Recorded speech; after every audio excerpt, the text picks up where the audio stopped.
أفضلها قول لا إله إلا الله وأدناها إماطة الأذى عن الطريق والحياء شعبة من الإيمان أو كما قال عليه الصلاة والسلام۔ محترم و مکرم صدر اجلاس، معزز حضرات علماء کرام، میرے محترم بزرگوں، نوجوان دوستوں اور بھائیوں اور پیارے بچوں اور پردہ نشین ہماری معزز ماؤں، بہنوں اور بیٹیوں، مدرسہ جمال القرآن کا یہ جلسہ دستار بندی ہے۔ اس سے پہلے بھی یہاں میری حاضری ہوئی ہے، لیکن یہاں کسی پروگرام کی نسبت میں نہیں، بلکہ اس پورے کارواں کے امیر محترم حضرت قاری رحمت اللہ صاحب دامت برکاتہم العالیہ، جو اس ادارے کے ناظم ہیں اور جن کی اور ان کے آباء و اجداد کی اس علاقے میں بڑی خدمات ہیں، ان کی محبت اور ان کی شفقت مجھے یہاں لائی تھی۔ ایک رات رہ کر میں یہاں سے گیا ہوں اور یہ دوسرا موقع ہوا۔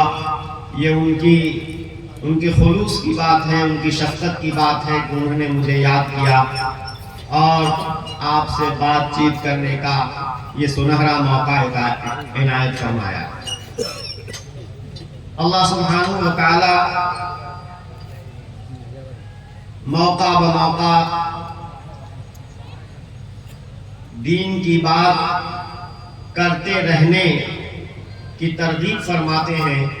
حضرت نبی کریم صلی اللہ علیہ وسلم کو حکم ہوا وَذَكِّرْ فَإِنَّ الذِّكْرَى تَنْفَعُ الْمُؤْمِنِينَ، اے پیغمبر آپ نصیحت کیا کریں، کیونکہ یہ نصیحت کرنا مومنوں کو فائدہ پہنچاتا ہے، اس سے نفع ہوتا ہے۔ یہ مدرسے در حقیقت حضرت نبی کریم صلی اللہ علیہ وسلم کے بنیاد ڈالے ہوئے مدرسے ہیں۔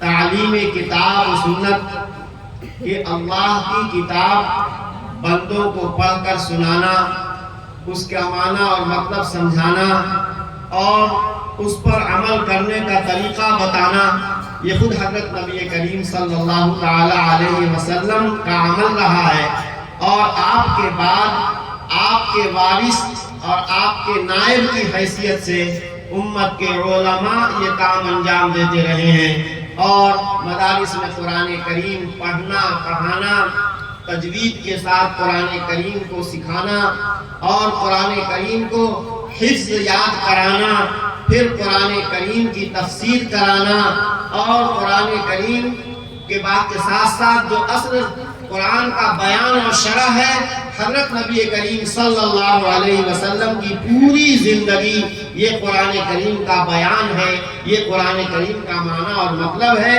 کہ قرآن کے معنی اور مطلب کو نبی صلی اللہ علیہ وسلم کی سنت اور آپ کے اسوہ کو اور آپ کی زندگی کو ہٹا کر کے براہ راست خدا پاک کی قسم سمجھا نہیں جا سکتا۔ نبی کریم صلی اللہ علیہ وسلم نے اپنی زبان سے بھی قرآن کا معنی اور مطلب بیان کیا اور اپنے عمل سے بھی قرآن کریم کے معنی اور مطلب کو سمجھایا۔ ان مدارس اسلامیہ کا بہت بڑا احسان ہے۔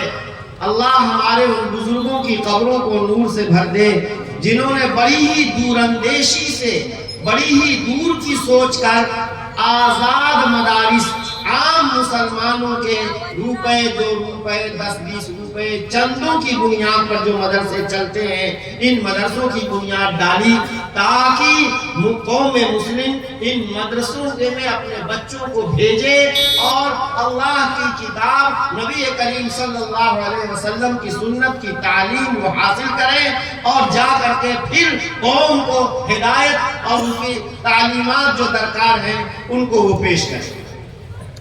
یہ مدرسے اگر نہ ہوتے خدا پاک کی قسم تو ہمارا یہ ملک بھی کب کا اسپین اور قرطبہ اور غرناطہ کی طرح سے یعنی اندلس بن چکا ہوتا، اور آج جس طرح وہاں کوئی اللہ کا نام لینے والا نہیں ہے، مسجدوں کے کھنڈرات موجود ہیں، مدرسوں کی عالیشان عمارتیں رو رہی ہیں، لیکن وہاں کوئی قال اللہ و قال رسول کی صدا بلند نہیں کر سکتا ہے۔ آج ہمارے ملک کا بھی یہی حال ہوتا اگر یہ مدارس اسلامیہ نہ ہو۔ ان مدارس کی سالانہ کارگزاری پیش کرنے کے لیے یہ جلسے منعقد ہوتے ہیں تاکہ ہم اور آپ جمع ہو کر مدرسے کی کارگزاری دیکھیں، کتنے بچوں نے قرآن کریم حفظ کیا، کتنے بچوں نے قرآن کریم ناظرہ مکمل کیا، کتنے بچے تجوید کے ساتھ قرآن کریم پڑھنا سیکھ گئے اور وہ قاری بنے، کتنے بچے عالمیت کا کورس مکمل کر کے اس لائق ہو گئے کہ وہ امت کو فتویٰ دے سکیں اور ان کو دینی احکام بتا سکیں۔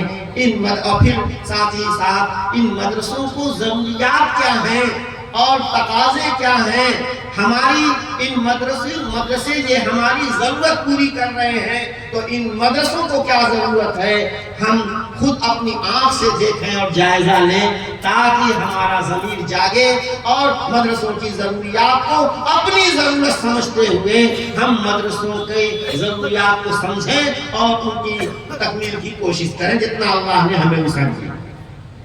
میرے بھائیوں، اس بہانے سے دین کی باتیں ہو جاتی ہیں، ہمارے اندر کیا کمیاں ہیں، کیا کوتاہیاں ہیں، اس کا بھی مذاکرہ ہو جاتا ہے۔ ابھی حضرت قاضی وسیع احمد صاحب زیدہ مجدون نے بہت ہی پرمغز، بصیرت افروز، فکر انگیز تقریر فرمائی، پرمغز، بصیرت افروز اور فکر انگیز تقریر فرمائی، اور آپ نے بہت غور سے سنا ہے۔ میرے دوستو، عمل کرنے کے لیے تھوڑی سی بھی بات کافی ہے، جائے کہ اتنی گویا مفصل اور انتہائی فکر انگیز تقریر ہمارے سامنے پیش کی گئی۔ میں سمجھتا ہوں کہ اگر اس اجلاس سے اور کچھ نہ کہا جائے سوائے اس پیغام کے جو قاضی صاحب نے ہمیں دیا ہے تو یہ ہمارے لیے کافی ہے۔ بہرحال مجھے حکم ہے، مختصر بات کروں گا انشاءاللہ۔ آج ہم یہ سوچیں کہ ہمارے معاشرے اور ہمارے سماج میں جو طرح طرح کی خرابیاں اور برائیاں ہیں، ان خرابیوں اور برائیوں کی جڑ اور بنیاد کیا ہے، یا یوں کہہ لیجئے کہ ہم طرح طرح کی آزمائشوں، مصیبتوں اور حالات کے شکار ہو رہے ہیں، آخر اس کی جڑ اور بنیاد کیا ہے؟ میں نے ایک آیت کریمہ پڑھی ہے، ایک آیت کریمہ کا ایک مختصر ایک حصہ پڑھا ہے، اور دوسری طرف اسی کی تفسیر میں ایک حدیث پاک میں نے آپ کے سامنے پڑھی ہے۔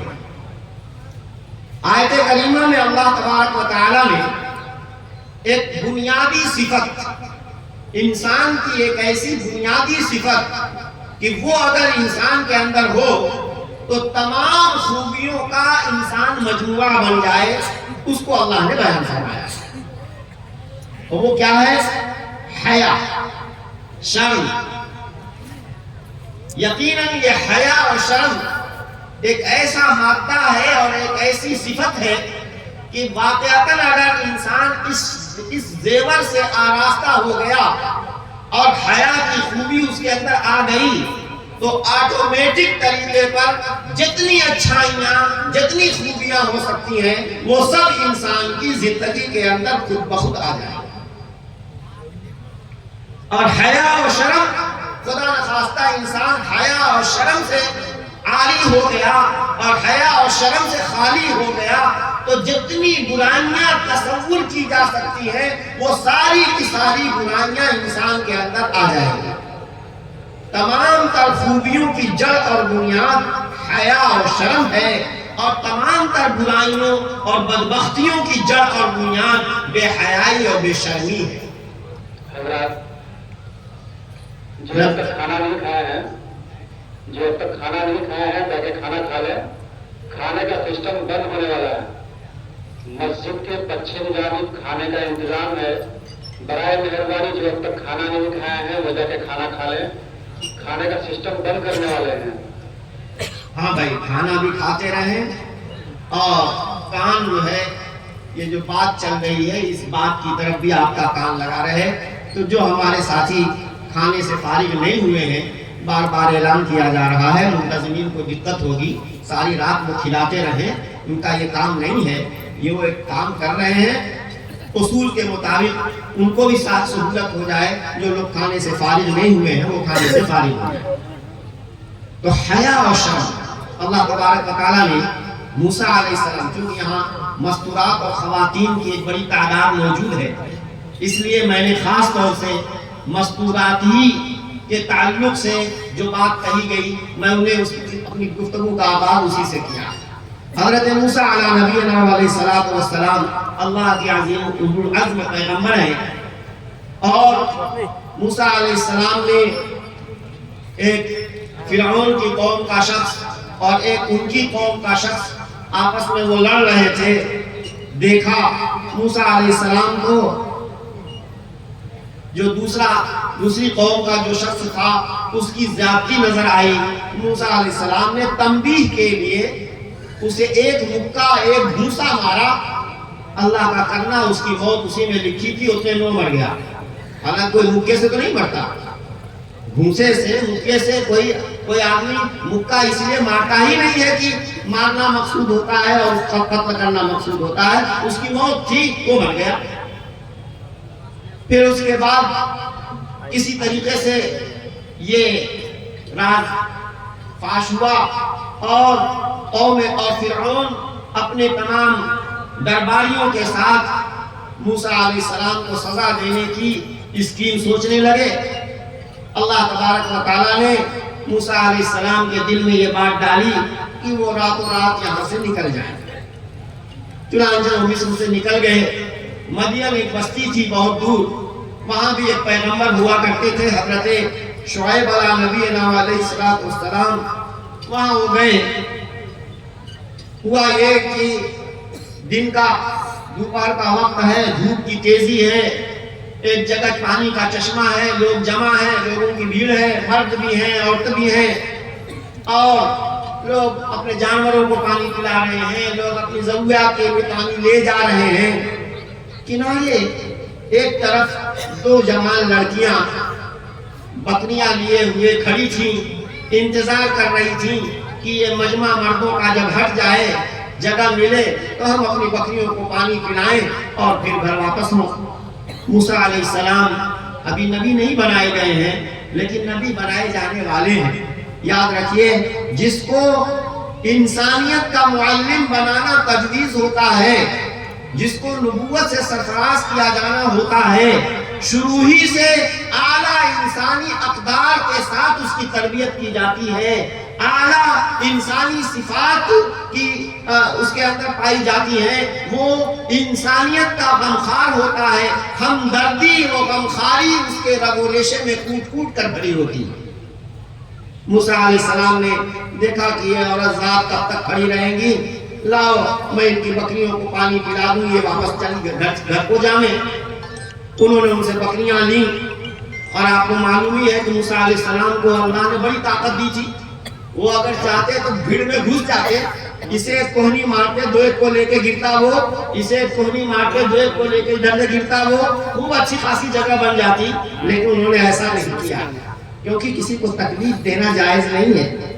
ایک طرف ایک بڑی چٹان، ایک بڑا پتھر پڑا ہوا تھا. موسیٰ علیہ السلام نے اس کو جنبش دی، اس کو جھٹکا دیا، اور ان کے طاقت اللہ نے دی ہی تھی. اس جھٹکے کی وجہ سے وہ پتھر اپنی جگہ سے اتنا ہٹ گیا کہ اچھی خاصی جگہ ہو گئی. ادھر سے بکریوں کو پانی پلایا، لا کے ان لڑکیوں کے حوالے کیا، اور یہ لڑکیاں آج جلدی فارغ ہو کر اپنے گھر کو واپس ہو گئی.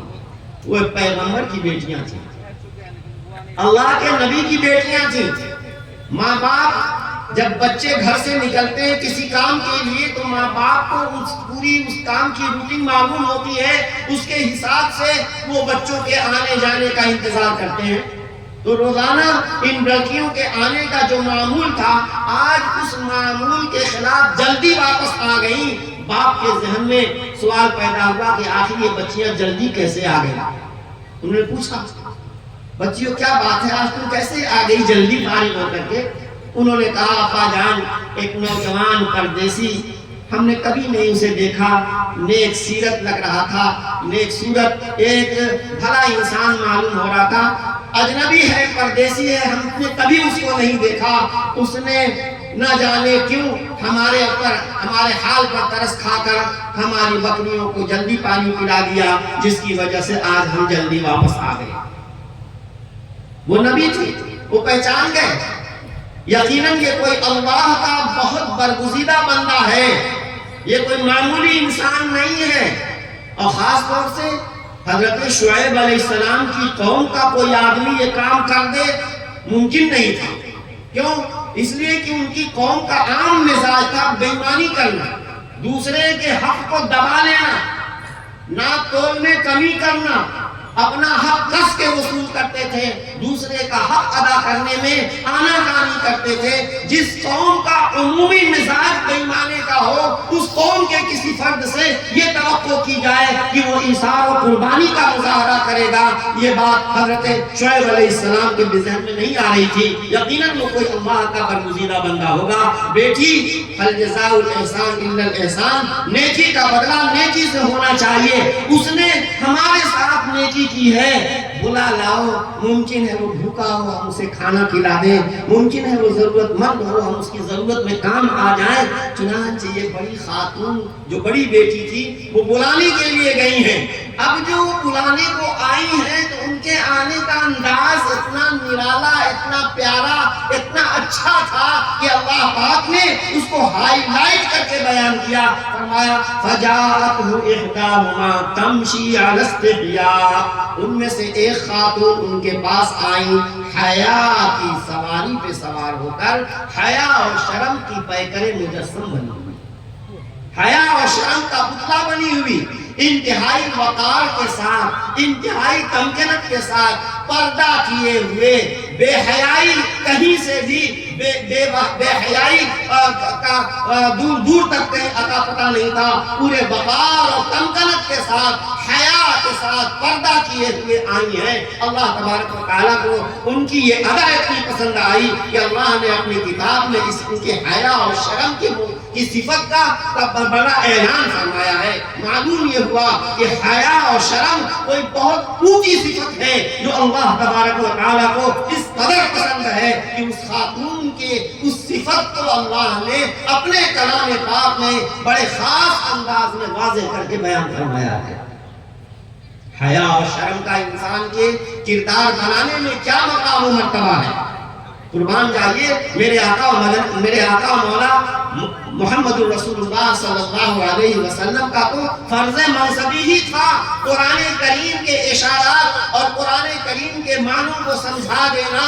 قرآن کریم میں حیا کی صفت کی اہمیت بیان کر دی گئی، لیکن حیا اور شرم انسان کے کردار کو بنانے کے لیے، ایک انسان کو انسان بنانے کے لیے، انسان کو بلندی کے چوٹی پر پہنچانے کے لیے حیا کا کیا کردار ہوا کرتا ہے، میرے آقا مدنی صلی اللہ علیہ وسلم نے 3 جملوں میں اس کو بیان فرمایا۔ مختلف اوقات میں مختلف انداز سے حیا کی آپ نے تشریح کی ہے۔ میں نے جو حدیث پڑھی ہے اس میں آقا نامدار صلی اللہ علیہ وسلم بڑی جامع بات ارشاد فرماتے ہیں۔ کیا فرماتے ہیں؟ فرمایا الایمان بضع و سبعون شعبہ، ایمان کی 70 سے کچھ زیادہ شاخیں ہیں۔ ایمان والا جب ایمان لاتا ہے، مومن بنتا ہے، تو اس ایمان کا تقاضا یہ ہے کہ اس ایمان کا تقاضا یہ ہے کہ وہ کچھ ایسے اعمال اور ایسے کام کرے جس کی وجہ سے اس کے نور ایمان میں اضافہ ہو، اور جو کام اس کی شان کے خلاف ہیں، ان کاموں سے انسان کو منع کر دیا گیا ہے، مسلمان کو منع کر دیا گیا ہے، کیونکہ اگر وہ کام مسلمان کی زندگی میں ہوں گے تو اس کے ایمان کا نور مدھم ہو جائے گا، اس کے ایمان کا نور کمزور ہو جائے گا۔ عجب نہیں، عجب حکم تھی کہ ان نافرمانیوں اور ان گناہوں کی وجہ سے ایمان ہی سرے سے ختم نہ ہو جائے. اللہ ہم سب کی حفاظت فرمائے. آمین. فرمایا ایمانی اعمال، ایمانی تقاضے 70 سے بھی زیادہ ہیں، بڑے بڑے احکام کہ ان کو ایک مومن کو کرنا لازم اور ضروری ہے، ورنہ اس کے بغیر ایمان کے اس کا مومن ہونا نہیں پہچانا جائے گا اور اس کا ایمان جو ہے وہ کمزور ہوتا چلا جائے گا. 70 سے زیادہ ایمانی اعمال بتائے. اب ٹوٹل میں تو اجمالی طور پر تو 70 سے زیادہ، 70 پر کچھ ایمانی اعمال ذکر کیا. اب اس کی تفصیل جب کی جائے گی تو آپ لوگ خود سوچئے کہ کتنا وقت لگے گا اور کس کو یاد رہے گا. کسی کو نہیں یاد رہے گا. لیکن میرے آقا صلی اللہ علیہ وسلم کو اللہ نے بات سمجھانے کا ایسا سلیقہ عطا فرمایا تھا کہ موٹی موٹی 2 باتیں ارشاد فرمائی اور ایک بات ایسی فرمائی کہ جو سب کی جامع بات ہو گئی. کیا فرمایا؟ افضلها قول لا الہ الا اللہ. انہی ایمانی اعمال، ایمانی شعبے، ایمان کے جو شعبے ہیں ان میں سب سے اونچا شعبہ کہ اس کے بغیر تو کوئی مومن مومن ہی نہیں ہو سکتا، اس کو مومن کہا ہی نہیں جا سکتا، وہ ہے لا الہ الا اللہ کا زبان سے اقرار کرنا، دل سے اس کو ماننا. اور دل کی بات انسانوں کو نہیں معلوم ہوگی، دل کی بات تو اسی وقت جب ہمیں تمہیں معلوم ہوگی جب آدمی زبان سے کہے گا. تو کسی بھی شخص کو مسلمان اور مومن دنیا والے اسی وقت مانیں گے جب وہ اپنی زبان سے لا الہ الا اللہ محمد الرسول اللہ کا اقرار کرتا ہو. یہ اور بات ہے کہ اگر کسی نے ایمان قبول کیا، لا الہ الا اللہ کا اقرار کیا، نبی کریم صلی اللہ علیہ وسلم کی رسالت کو دل سے مانا اور پھر اس کا انتقال ہو گیا، لوگوں کے سامنے نہیں ظاہر کر سکا. اللہ تبارک و تعالی دلوں کے حال سے واقف ہیں. اللہ سبحانہ و تعالی کا کوئی بات مخفی نہیں ہے. اللہ کی نظر میں وہ مومن ہوگا اور اللہ مومنوں کا جو اکرام جو اللہ نے اپنے یہاں طے کیا ہے اپنے یہاں، وہ اس کو عطا فرمائیں گے. لیکن دنیا والوں کے نزدیک کسی کا مومن ہونا اسی وقت واضح ہوگا جب وہ اپنی زبان سے لا الہ الا اللہ کا اقرار کرے گا. زبان سے لا الہ الا اللہ کا اقرار کرنا ضروری ہے. تو افضلها قول لا الہ الا اللہ، لا الہ الا اللہ کلمہ طیبہ کا اقرار کرنا سب سے اونچا درجے کا اونچا ایمانی عمل ہے. اس کے بعد فرمایا وَأَدْنَاهَا إِمَاطَةُ الْأَذَىٰ عَنِ الطَّرِيقِ. ایمانی اعمال میں سے سب سے ہلکے درجے کا جو کرنے کے اعتبار سے بھی بہت آسان ہے، کوئی مشکل نہیں ہے، ادنا درجے کا ایمانی عمل راستے سے تکلیف دہ چیز کا ہٹا دینا ہے. ایمان والا گزر رہا ہے، راستے میں اس کی نظر کانٹے پر پڑی، اس کا ایمان گوارا نہیں کرے گا کہ اس کو اسی حال پہ چھوڑ کر کترا کر کے آگے بڑھ جائے. کیوں؟ مبادا پیچھے سے کوئی شخص آئے اور اس کو یہ کانٹا چبھ جائے. مومن اس کو اٹھا کر کنارے پھینک کر کنارے کر کے تب آگے جائے گا. کیوں؟ مومن کی فطرت کے اندر امن ہے، مومن کی طبیعت کے اندر سلامتی ہے. مومن کسی کو تکلیف دیتا نہیں ہے، کسی کو تکلیف پہنچنے کا کوئی موقع برداشت اس کو نہیں ہوگا. اس لیے مومن جب کوئی گزر رہا ہوتا ہے اور راستے میں کوئی تکلیف دہ چیز اس کے سامنے پڑی ہوتی ہے تو اس کا ایمان مجبور کرتا ہے کہ وہ اس چیز کو وہاں سے ہٹا کر کنارے کر دے. ہو سکتا ہے بعد والے آنے والے کسی شخص کو اس سے تکلیف پہنچ جائے.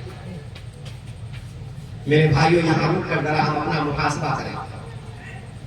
کیا ادنا درجے کا ایمانی عمل جس کو ادنا ایمانی اعمال ایمانی شعبوں میں سے سب سے ادنا درجے کا ایمانی عمل قرار دیا گیا ہے، کیا ہماری زندگیوں میں یہ عمل پایا جاتا ہے؟ معاف کیجئے گا، یہ حقیقت ہے، یہ حقیقت ہے.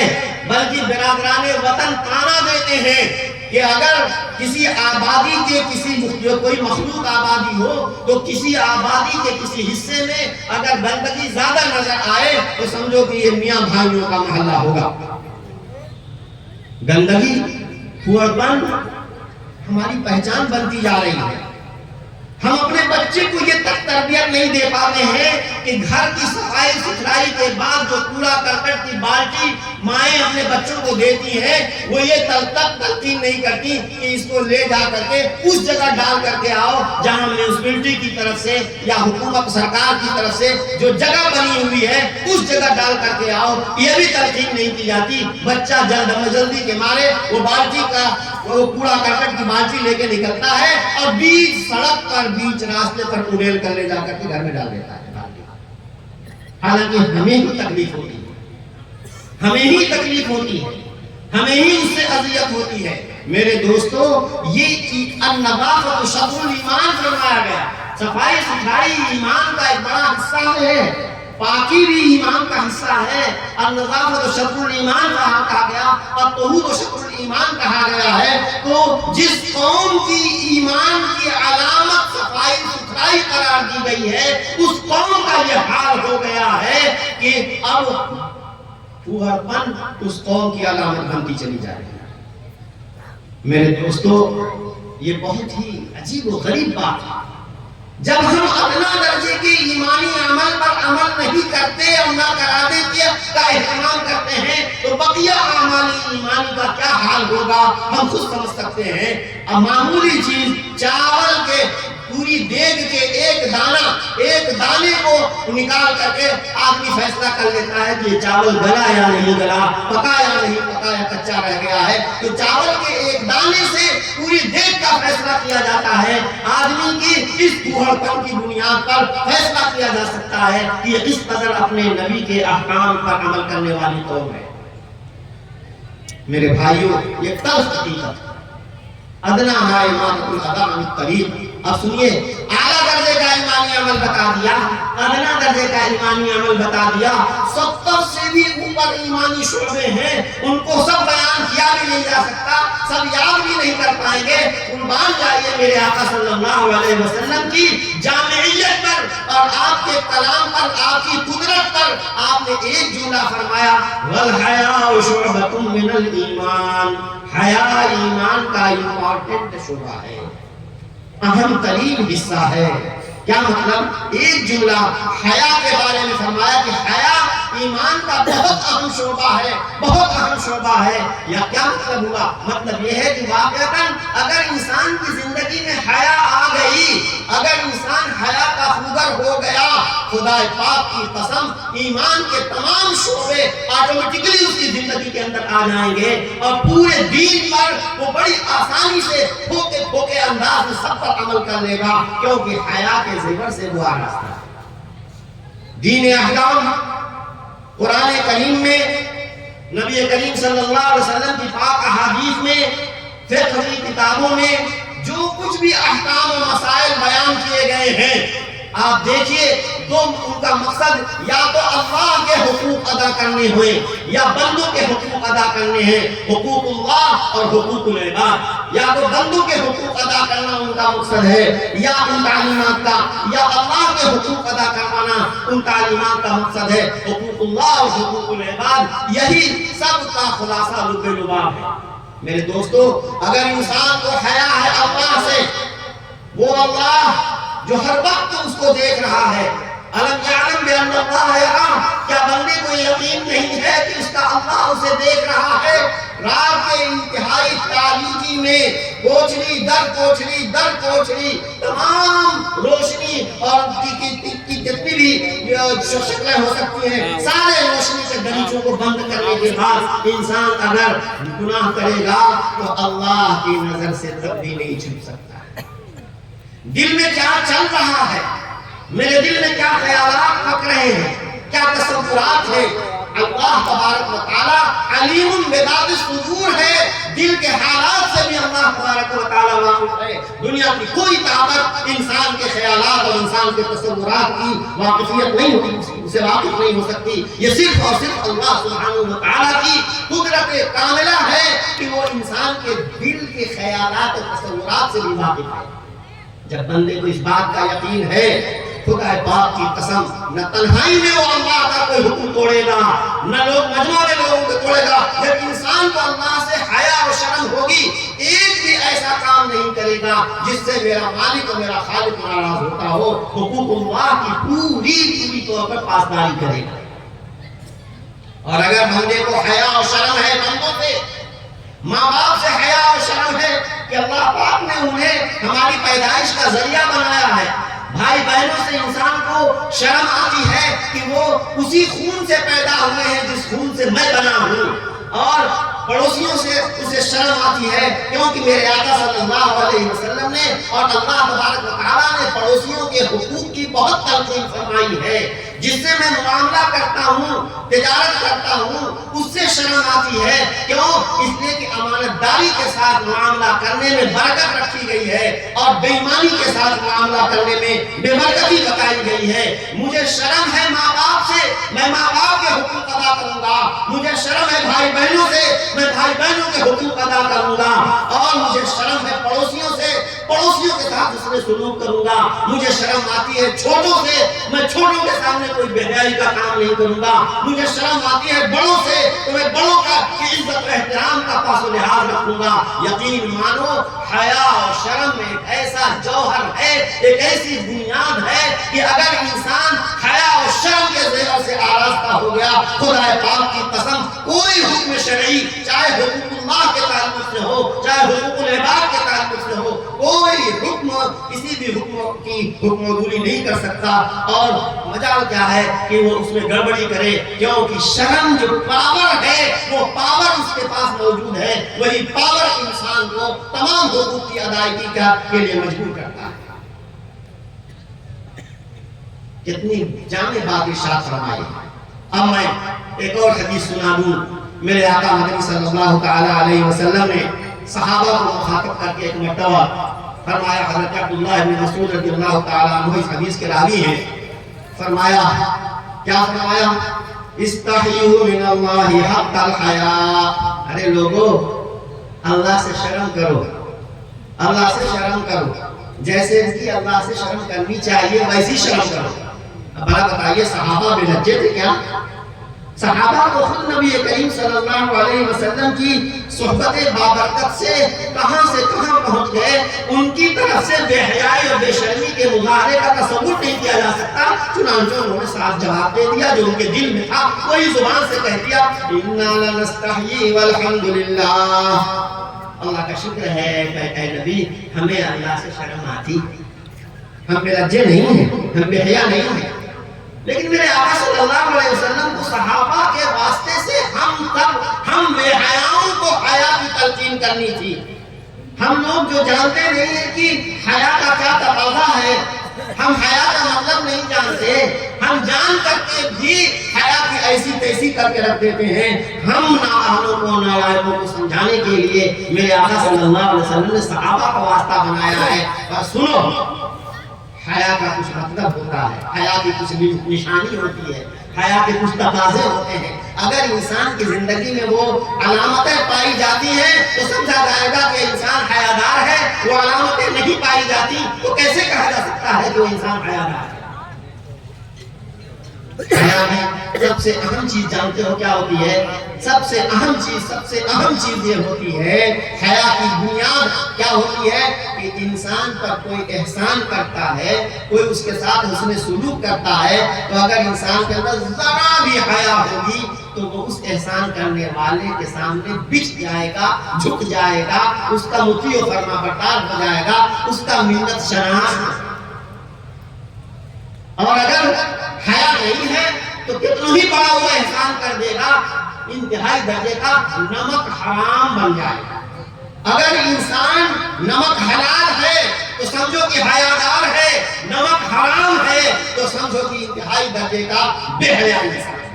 میرے آقا صلی اللہ علیہ وسلم نے فرمایا، سنو، اللہ تبارک و تعالیٰ نے بڑی اہم نعمتیں تمہیں دے رکھی ہیں، ذرا دیکھو وہ نعمتیں کس کام کے لیے دی ہیں۔ اگر ان نعمتوں کا اسی کام میں استعمال کرتے ہو جس کے لیے وہ نعمتیں تم کو دی گئی ہیں تو صحیح معنوں میں تم حیادار ہو، اور اگر ان نعمتوں کا مس یوز کرتے ہو، غلط استعمال کرتے ہو تو سمجھو کہ انتہائی درجے کے نمک حرام ہے، بے حیا۔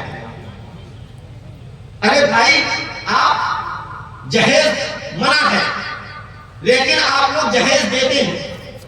آپ نے اپنے داماد کو یا سارے صاحب نے اپنے بہنوئی کو جہیز میں ایک موٹر سائیکل دی. کیوں دی بھائی؟ اسی لیے دی نا کہ آپ کی خواہش یہ ہے کہ ہمارے یہ داماد صاحب اس موٹر سائیکل سے سوار ہو کر کے قریب پاس کے قصبوں میں جایا کریں گے, ان کی ضرورتیں پوری ہوں گی, اسی لیے تو آپ دیتے ہیں نا. لیکن صاحب ایک دن آپ کے گھر یہ بری اطلاع ملی کہ جو موٹر سائیکل آپ نے داماد جی کو دی تھی اس موٹر سائیکل کو انہوں نے بیچ دیا, فلاں آدمی نے اس سے خرید لیا. آپ یقین سے بتائیے دل پر ہاتھ رکھ کر کے فوراً آپ کی زبان سے نکلے گا کہ بڑا بے حیا انسان. ایک موٹر سائیکل جو ہم نے اس کے نجی استعمال کے لیے دی تھی وہ بھی اس سے نہیں سنبھل سکی اور وہ بھی وہ بیچ کھایا. کتنا بے حیا انسان ہے. اگر کوئی آدمی احسان کرتا ہے تو چاہتا ہے کہ جس چیز کو جس مقصد کے لیے دیا گیا ہے وہ دیا جانے والا شخص اسی کام میں اس کو استعمال کرے تو دینے والے کا جی خوش ہوتا ہے, اور اگر اس کو غلط استعمال کرتا ہے یا اس کو ضائع کر دیتا ہے تو دینے والے کا دل جو ہے وہ غصے سے بھر جاتا ہے اور وہ اس سے نفرت کرنے لگتا ہے. میرے دوستو, نبی کریم صلی اللہ علیہ وسلم نے ہمیں سمجھایا وَلَكِنَّ الْإِسْتِحْيَاءَ مِنَ اللَّهِ حَقَّ الْحَيَاءِ أَن تَحْفَظَ الرَّأْسَ وَمَا وَعَى وَتَحْفَظَ الْبَطْنَ وَمَا حَوَى وَتَتَذَكَّرَ الْمَوْتَ وَالْبِلَى وَمَنْ أَرَادَ الْآخِرَةَ تَرَكَ زِينَةَ الدُّنْيَا فَمَنْ فَعَلَ ذَلِكَ فَقَدِ اسْتَحْيَا مِنَ اللَّهِ حَقَّ الْحَيَاءِ. آقا صلی اللہ علیہ وسلم نے ارشاد فرمایا کہ سنو, میں بہت مختصر بات سے ترجمہ کروں گا. حضرت صلی اللہ علیہ وسلم نے فرمایا سنو, سچ مچ اللہ سے شرم کرنا یہ ہے کہ ایک بڑی نعمت اللہ نے تمہیں دماغ برین لیا ہے, دماغ جس سے تم اچھی برے کی تمیز کرتے ہو, اور وہ دماغ جس کے ذریعے سے تم خالق کو خالق جانتے ہو, مخلوق کو مخلوق جانتے ہو. یہ وہ عقل ہے, اس عقل کا اگر صحیح استعمال کرو گے تو اللہ سبحانہ و تعالیٰ کی معرفت تم کو حاصل ہوگی اور اللہ کی مخلوقات کو اللہ کے برابر نہیں قرار دو گے. اپنے دماغ کا علاج کراؤ, اپنے اس اپنے سر کی حفاظت کرو.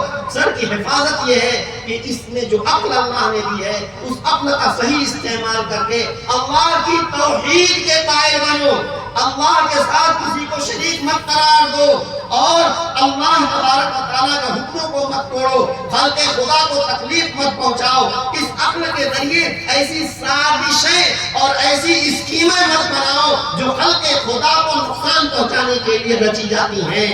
اس عقل کا صحیح استعمال کرو, اللہ کے دین کے فائدے کے لیے, خلق خدا کے فائدے کے لیے اپنی عقل کا استعمال کرو تو یہ نعمت کا صحیح استعمال ہوگا, ورنہ اس نعمت کا الگ تلگ استعمال ہوا جس کو اللہ پسند نہیں کرتا.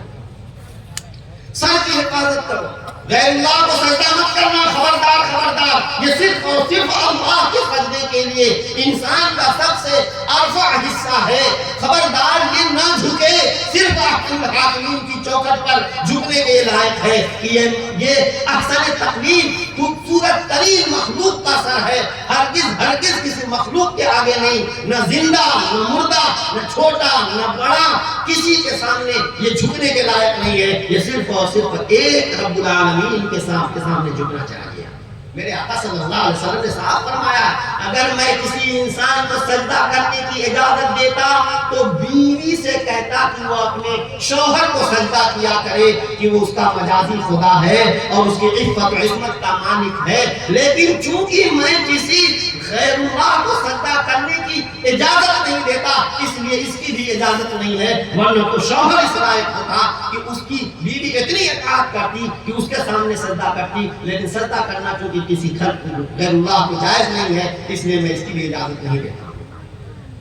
اب ہم کتنے عقیدے کے کچے ہو گئے کہ گئے کسی ولی کے مزار پر, پیغمبر کے مزار پر, اور اپنے کو وہ ایک دم دھڑام سے اٹھا کر ہم سجدہ ریز ہو جاتے ہیں, یا کسی بڑے طاقتور کو دیکھا اس کے سامنے سجدہ کر لیتے ہیں. میرے بھائیوں اور دوستوں, یہ بہت ہی عقیدے کی کمزوری ہے اور یہ شرک ہے. اللہ تبارک و تعالیٰ کی بارگاہ میں شرک کی معافی نہیں. تو سب کی حفاظت کرو شرک کو کفر کرنے سے, اور پیٹ کی حفاظت کرو, سر سے متعلق کچھ اعضاء ہیں، آنکھ ہے، کان ہے، زبان ہے، چہرہ ہے، بڑے حسین اور بڑے ہی قیمتی یہ اعضاء ہیں۔ آنکھ اگر انسان کی کام نہ کرے آدمی اندھا ہو گیا، قدم قدم پر دوسرے کام ہوتا ہے، سنائی نہیں دیتا، انسان بے حیثیت ہو جاتا ہے، زبان سے بات نہیں کر پاتا، کرتا رہتا ہے، اپنے دل کی بات سامنے والوں کو سمجھا نہیں سکتا۔ اللہ کا شکر ادا کرو، کتنی بڑی نعمتوں سے اللہ نے نوازا ہے۔ یہ آنکھ بے حیائی کے لیے اور فلم بینی کے لیے، دوسروں کی بہو بیٹیوں کو گھورنے کے لیے نہیں دی گئی ہے۔ یہ زبان بکواس کے لیے، گالی گلوچ، جھگڑا اور فساد کے لیے زبان نہیں دی گئی ہے۔ کام کی بات کہنے کے لیے زبان دی گئی ہے، اللہ کا ذکر کرنے کے لیے زبان دی گئی ہے۔ اسی طریقے سے کان سے کوئی غلط آواز اندر نہیں جانی چاہیے، کام کی بات اندر جانی چاہیے۔ غیبتیں سننا بھی ناجائز ہے، غیبتیں کرنا بھی ناجائز ہے، لیکن ہمارا عجیب مزاج بن گیا ہے کہ غیبت کرتے بھی ہیں شوق سے، غیبت سنتے بھی ہیں شوق سے۔ جن کا مزاج بن جاتا ہے، کھانا ہضم نہیں ہوتا ہے جب تک ہم کسی کی غیبت نہیں کر لیتے ہیں اور کسی کی غیبت نہیں سن لیتے ہیں۔ آنکھ کی حفاظت کرو، کان کی حفاظت کرو، زبان کی حفاظت کرو۔ جن عظیم مقاصد کے لیے یہ اعضاء ہمیں دیے گئے ہیں، انہیں عظیم مقاصد میں اگر ہم استعمال کریں گے تو یقیناً نعمت کی قدردانی ہوگی۔ اور فرمایا پیٹ کی حفاظت کرو، پیٹ سے متعلق جڑا ہوا ایک عضو شرمگاہ ہے، اس کی بھی حفاظت کرو۔ پیٹ کس سے حفاظت کرو گے؟ حرام سے پیٹ کی حفاظت کرو۔ حلال پاکیزہ غذا پیٹ میں جانی چاہیے۔ حرام اگر پیٹ میں جائے گا تو حرام کاری کی سوجے گی، اور حرام غذا انسان کھائے گا تو اس کے ذہن مزاج اور دل کے اندر قدورت اور ظلمت اور نحوست پیدا ہوگی، خیر کے کام کرنے کی اسے توفیق نہیں ملے گی۔ اس لیے حلال پاکیزہ روزی کا اہتمام کرنا ہے، پیٹ کی حفاظت حرام سے کرنی ہے، اور شرمگاہ کی بھی حفاظت کرو، کیونکہ یہ شرمگاہ کے اندر جنسی خواہش رکھی گئی ہے۔ مرد ہو یا عورت، یہ انسان یعنی ایک جنسی خواہش اس میں رکھی گئی ہے مردوں اور عورتوں میں۔ حلال طریقے سے جو اللہ اور اس کے نبی نے جو طریقہ بتایا ہے، اس طریقے کے مطابق جب مرد اور عورت کا ملاپ ہوتا ہے تو اس سے نسل انسانی بڑھتی ہے اور اللہ کی مخلوق میں اضافہ ہوتا ہے۔ ناجائز اور غلط طریقے سے یہ ملاپ اگر ہوتا ہے تو اللہ کی ناراضگی اور غضب کا سبب ہوتی ہے۔ یہی نہیں بلکہ میرے دوستو، جس قوم کے اندر زناکاری عام ہو جاتی ہے وہ قوم رزق کی تنگی کی شکار ہو جاتی ہے، اور طرح طرح کے مسائل اس قوم اور اس جماعت کے اندر اترنے لگتے ہیں۔ اس لیے میرے دوستو، شرمگاہ، میرے آقا صلی اللہ علیہ وسلم نے فرمایا، بھائی دیکھو، میں یضمن لی ما بین لحییہ وما بین فخذیہ اضمن لہ الجنہ، دو چیزوں کی حفاظت کی گارنٹی مجھے دے دو، جنت میں داخل کرانے کی گارنٹی میں تمہیں دیتا ہوں۔ ایک تو وہ جو تمہارے دونوں جوڑوں کے درمیان ہے زبان، اس کا غلط استعمال مت کرنا، اور ایک وہ جو تمہاری دونوں رانوں کے درمیان ہے شرمگاہ، اس کو غلط طریقے سے استعمال مت کرنا۔ جو ان دو چیزوں کی حفاظت کر لے گا، میں گارنٹی دیتا ہوں کہ اس کو جنت میں داخل کرا دوں گا۔ تو پیٹ کی اور پیٹ سے متعلق اس عضو جس کو شرمگاہ کہتے ہیں، اس کی بھی حفاظت فرمایا۔ دو چیزیں اور فرمائی، کیا؟ اللہ اکبر، اللہ اکبر، ومن اراد الآخرة وتتذکر الموت والمیلاد، آدمی موت کو یاد کرو، موت کو یاد کرو، مرنے کے بعد مردے پر کیا زندگی، کیا حالات ہوتے ہیں اور اس کے قبر کے احوال کیا ہیں، ان سب چیزوں کو سوچو۔ مرنے کے بعد دوبارہ اٹھایا جائے گا، اللہ کے سامنے سوال جواب ہوگا، وہاں سب کچھ کچا چچا سامنے ہوگا۔ موت کو جب انسان یاد کرے گا، مجال کیا ہے کہ کوئی غلط کام کر سکے۔ کثرت سے میرے آقا صلی اللہ علیہ وسلم نے ہمیں نسخہ بتایا، اذکروا حادم اللذات الموت، بار بار موت کا ذکر تذکرہ کرتے رہا کرو۔ ایسا لگتا ہے ہم روز مردوں کو دفن کرتے ہیں، روز مردوں کو دفن کرتے ہیں، سمجھتے ہیں کہ بس موت تو انہی کو آنی تھی، ہمیں موت چھو کے بھی نہیں لگے گی۔ حالانکہ یہ حقیقت ہے کہ آج ان کی، کل ہماری باری ہے۔ جب یہ حقیقت ہے تو ہم کیوں نہیں موت کی تیاری کرتے، لیکن یوں زندگی گزارتے ہیں جیسے ہمیں موت کے ساتھ نہیں پڑنا ہے۔ اگر موت واقعا موت کا استحضار رہے گا، خدا پاک کی قسم بے حیائی اور گناہ کے ہم قریب بھی نہیں جائیں گے۔